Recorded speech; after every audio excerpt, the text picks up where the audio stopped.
So you can make a total of 15 errors during your test.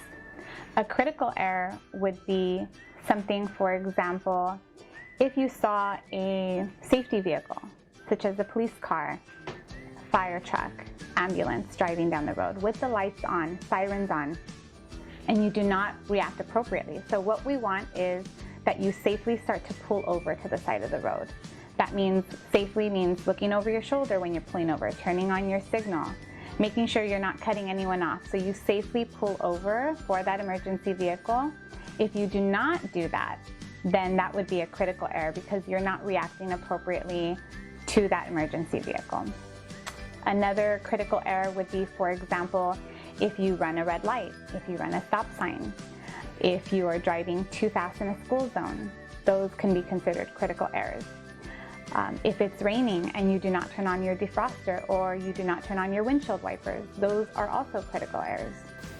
An error may be at a stop sign. Maybe you did not make a complete stop. Maybe the stop was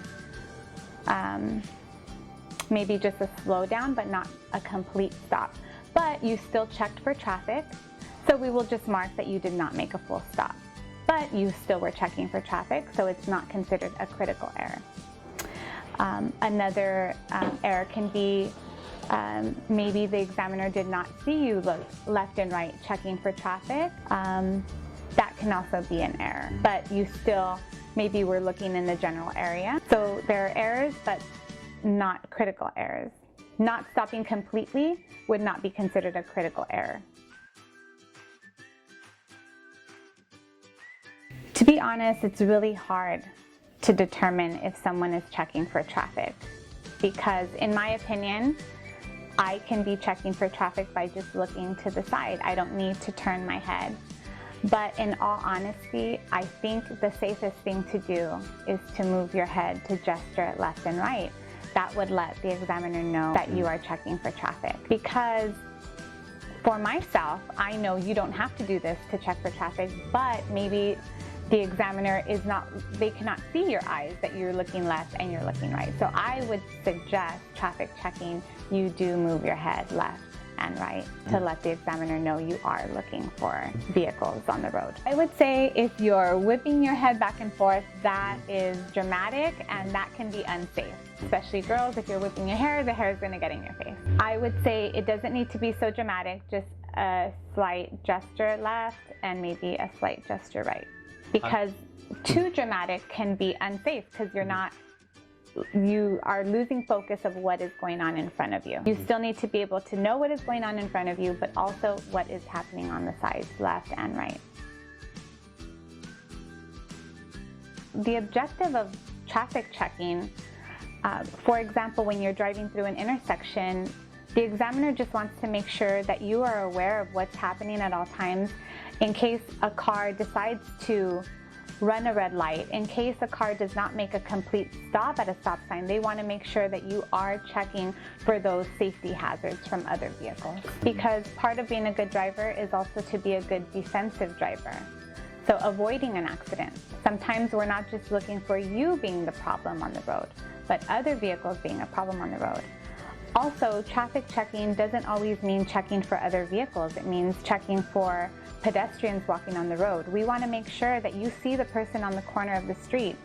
We want to make sure that you see them and that you will stop for them in case they decide to cross the street. One thing I want to be clear of is if the pedestrian is on the sidewalk, their feet have not touched the street. They're on the sidewalk and they're waiting for you to pass. Do not stop. Just make sure you look and you acknowledge that there is someone there, but if you stop and maybe there's traffic behind you, that would be considered a critical driving error. So when you come to a stop sign, a complete stop would mean the vehicle's wheels completely stop. And when you do this, you want to make sure that you are behind the limit line. The limit line is the white painted line that is on the floor. So you want to make sure that you come behind the line and that your wheels completely stop. A good rule of thumb would be to count to 3. 1, 2, 3, check for traffic, and then you can proceed with your turn or continue driving straight. If there is a two-way stop, the same rules would apply to coming to a complete stop. You want to make sure where the traffic is coming from before you continue. So if you have a stop sign and the vehicles across from you have a stop sign, you want to make sure that you're aware that the vehicles coming left and right do not have a stop sign.